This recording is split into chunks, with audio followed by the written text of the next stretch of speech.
Hello there, Tad Hargrave from Marketing for Hippies. I'm just in Vancouver. Just arrived here from Salt Spring where I was for the weekend. It's a video about the coronavirus. I'm working on a blog post about this that I think may actually be very useful for some of you. So if your business is very impacted by the coronavirus, what that probably says is your business relies on one-on-one, live or group interactions. It relies on it being in person. So we could imagine that absent just growing all our own food and crafting and doing what many of us dream about doing, there are fundamentally two types of business models. One is an online business model, one is a live business model. So, a local restaurant or bar or a yoga studio relies fundamentally on this live, in-person business model.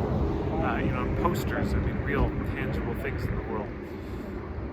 And you could utterly build a thriving yoga studio with no internet. You just go speak at various events. You go to networking events. You meet people.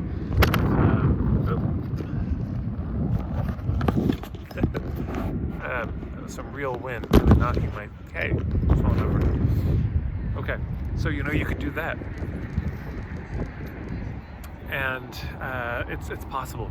I know of many people who've built very solid businesses with nothing on the internet at all. So, which is great. So if the internet goes down, your business could, technically be fine as long as people have money to pay you for those things. But if there's a pandemic, as we're experiencing now, well, then you're screwed because no one's going to show up. And I know you've all been getting emails from all the events and all the festivals, all the things that are happening that are being canceled right now. I've been getting the same emails myself, or the reassurances that everything's going to be okay, and all the steps that people are taking. But if you have an online business, you're in a better situation for such a thing. Of course, if the internet goes down, you're hooped. If the internet goes down, there's a power outage, or you get it. So they both have their frailties, they both have their vulnerabilities, and it just seems to me, given the times we're in, most of us probably could do well having our business have a bit of both. Be a bit more resilient like that. There's a big truck going by.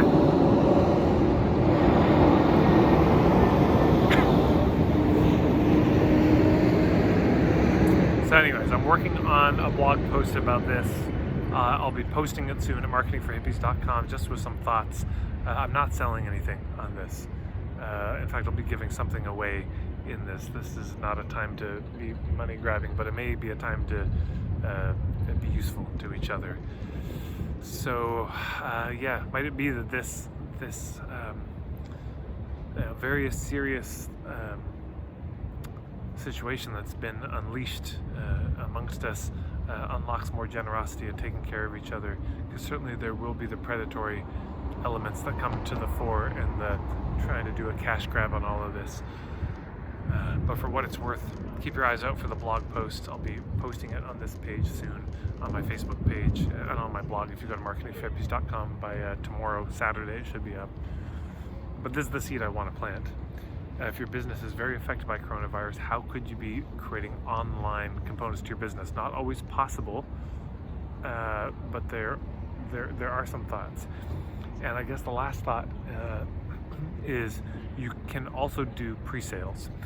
So, for example, if you're a restaurant, you could be selling gift certificates. You could say, look, you can't come into the restaurant now, but why not buy a meal in advance? Get a gift certificate for yourself or a friend, so you can come in and enjoy the meal later, but we get the money now. You could do that sort of thing. If you're a store that sells products, you could have an online store so people don't have to come in.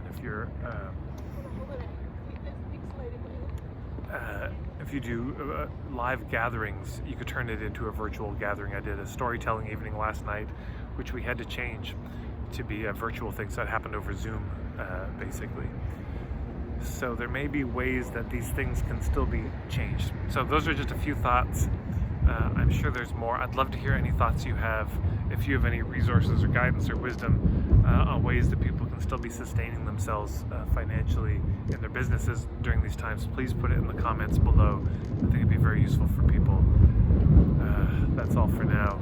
Everyone stay safe out there.